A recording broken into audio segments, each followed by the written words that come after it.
Another topic is, अब आ जाते हैं पाइथन पे।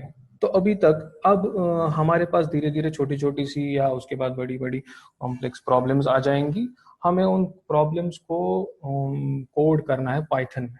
लेकिन कोड करने से पहले हमें उसका सिंटेक्स समझना पड़ेगा। सिंटेक्स समझने के लिए सबसे बेसिक कॉन्सेप्ट है नेमिंग कन्वेंशंस। मतलब जितने भी हमारे आइडेंटिफायर्स होंगे, आइडेंटिफायर का मतलब हो गया चाहे वो किसी वेरिएबल का नाम हो, किसी क्लास का नाम हो, किसी पैकेज का नाम हो, कोई भी चीज जो पाइथन में आइडेंटिफाई की जाती है उसको हम बोलते हैं आइडेंटिफायर। तो उस आइडेंटिफायर का नाम जो होना चाहिए उसमें कुछ रूल्स होते हैं। First rule is class name start with an upper case. अब ये जरूरी नहीं है, दिस इज ऑप्शनल, लेकिन जो ही आप कहीं पे भी किसी कोई नाम देखेंगे, फॉर एग्जांपल आप देखेंगे स्टूडेंट और उस स्टूडेंट का एस कैपिटल होगा, तो ऑटोमेटिकली जो प्रोग्रामर होगा उसको समझ आ जाएगा कि this is the name of A class, this is not the मतलब उसको इजीली समझ आ जाएगा। लेकिन अब अगर आपने किसी भी वेरिएबल का नाम कैपिटल से स्टार्ट करके किसी सिंपल वेरिएबल का नाम आपने रख दिया तब भी वो चल जाएगा, ये मैंडेटरी नहीं है, ऑप्शनल है। Another is starting N identifier with a single leading underscore. मान लो आपने किसी वेरिएबल का नाम रख दिया फॉर एग्जांपल सम, और सम से पहले आपने अंडरस्कोर रख दिया। अंडर मतलब वेरिएबल का अब नाम है अंडरस्कोर सम, तो ऑटोमेटिकली वो सम जो है वो प्राइवेट बन जाता है। उसके बाद अगर आपने दो अंडरस्कोर नाम से पहले लिख दिए तब उसको प्राइवेट आइडेंटिफायर कहा जाएगा, तब वो प्राइवेट आइडेंटिफायर बन जाएगा ऑटोमेटिकली।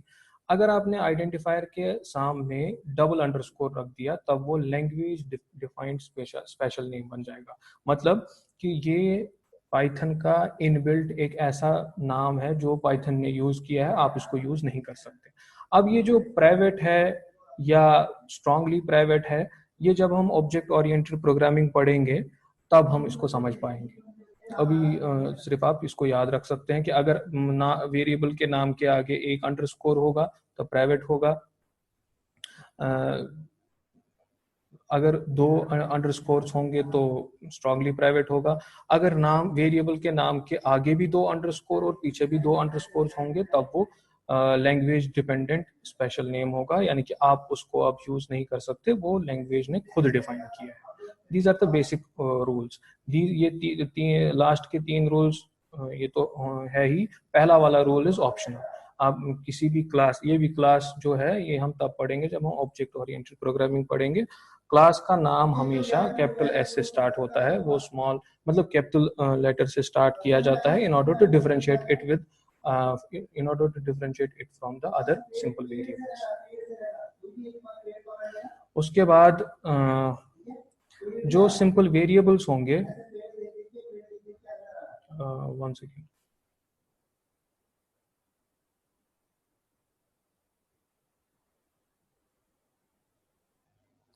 ओके। तो ये तो था basic naming conventions of any identifier, चाहे वो पैकेज हो या कोई और चीज हो। दूसरा है, अगर आपके पास सिंपल वेरिएबल होगा, उस सिंपल वेरिएबल को आप कैसे उसका नाम कैसा होना चाहिए।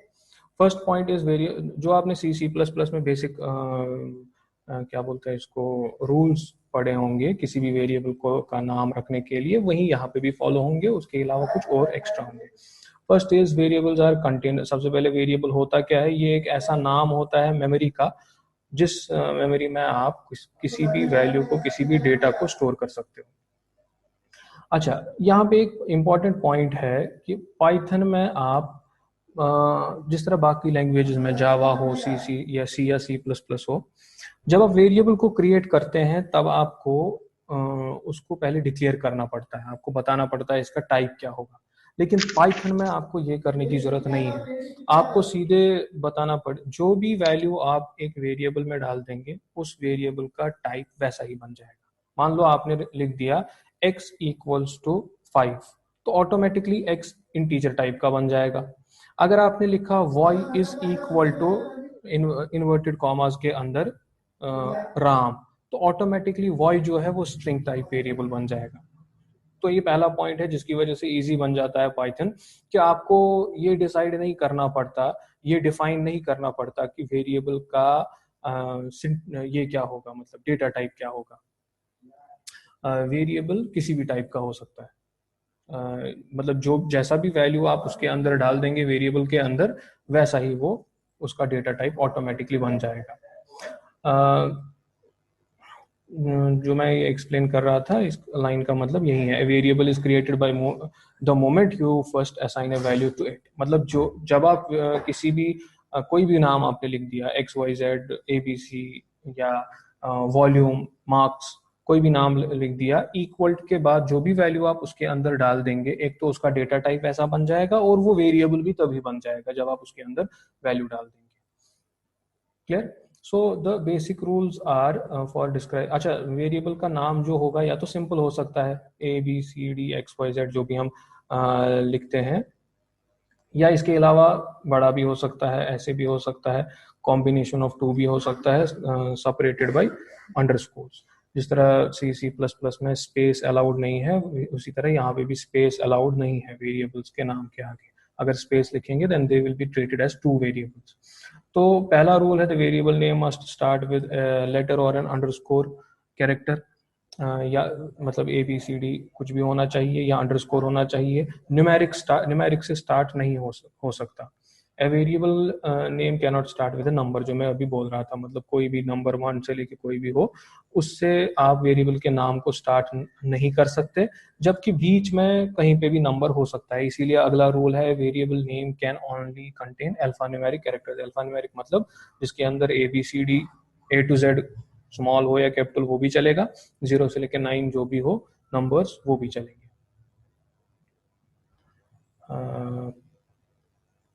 ओके, तो another rule is variable names are case sensitive. अच्छा, जिस तरह सी प्लस प्लस या जावा केस सेंसिटिव लैंग्वेज होती है, उसी तरह पाइथन भी केस सेंसिटिव होती है।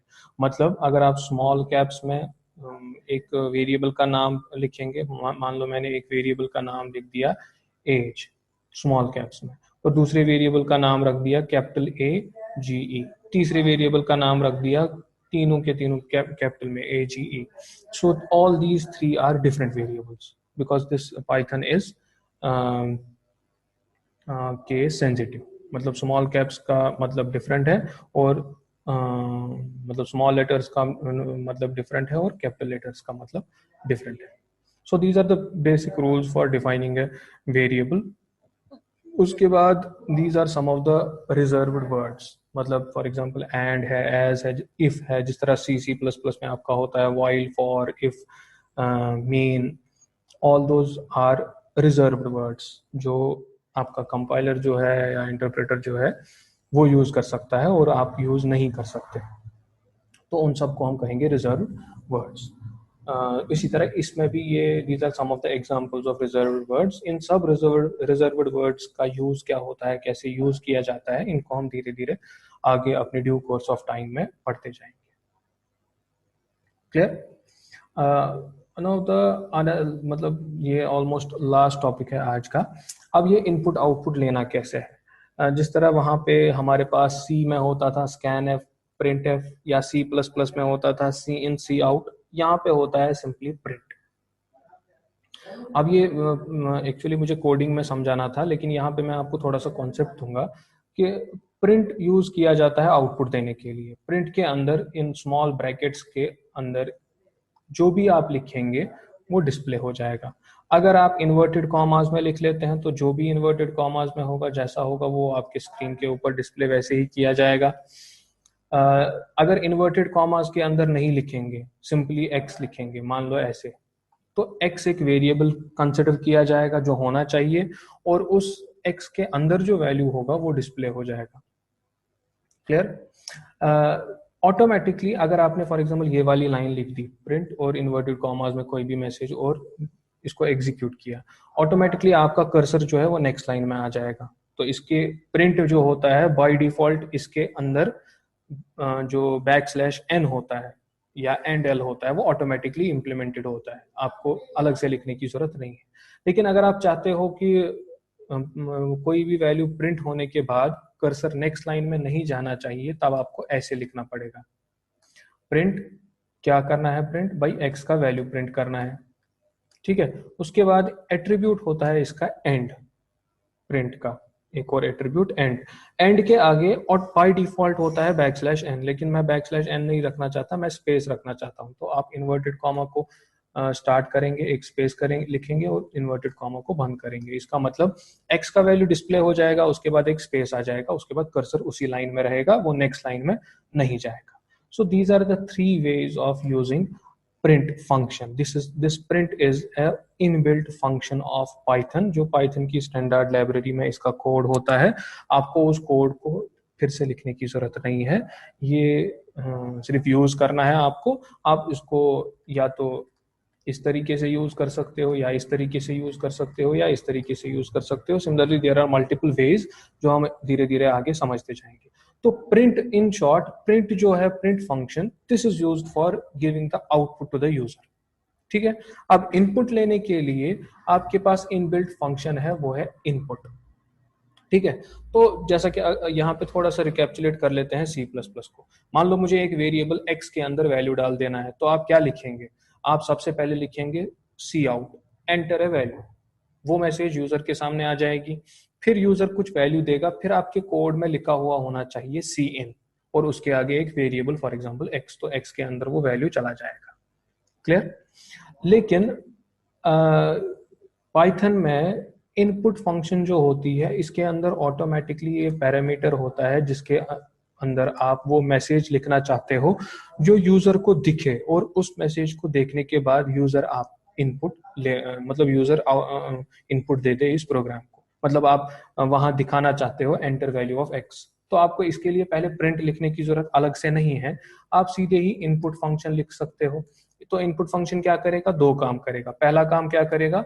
जो यहाँ ब्रैकेट के अंदर मैसेज होगी इन्वर्टेड कॉमास के अंदर, उसको सीधे का सीधा आपके स्क्रीन पे डिस्प्ले कर देगा, पहला काम। दूसरा काम, उस मैसेज के आगे जो भी यूजर वैल्यू टाइप करेगा और एंटर की टाइप करेगा, उसको यहाँ पे सबस्टिट्यूट करेगा, यहाँ पे इसके बदले सबस्टिट्यूट करेगा। मान लो उसने 5 दे दिया, तो ये जो मैंने हाईलाइट किया, इसकी जगह 5 आ जाएगा। अब ये आप प्रोग्रामर की रिस्पॉन्सिबिलिटी है उस 5 को किसी वेरिएबल के अंदर डाल देना, तो इसीलिए मैं x इक्वल्स टू लिख रहा हूं। तो x इक्वल्स टू, ये इनपुट फंक्शन का मतलब क्या है भाई? सबसे पहले इनपुट फंक्शन एग्जीक्यूट होगी, वो क्या करेगी? उसके ब्रैकेट के अंदर जो मैसेज है, उस मैसेज को डिस्प्ले कर देगी। उस मैसेज के डिस्प्ले होने के बाद यूजर जो भी वैल्यू टाइप करेगा और उसके बाद एंटर की दबाएगा, उस वैल्यू को यहां ले आएगा। ठीक है। उसके बाद वो वैल्यू x में चला जाएगा, क्योंकि मैंने x इक्वल्स टू लिखा है। Equals two is the assignment operator. Operator भी हम आगे आगे देखेंगे पाइथन में कौन कौन से ऑपरेटर यूज किए जाते हैं। तो इस तरीके से आप इनपुट लिख सकते हो। So this is a basic example of how you can provide output to the user and get the input from the user.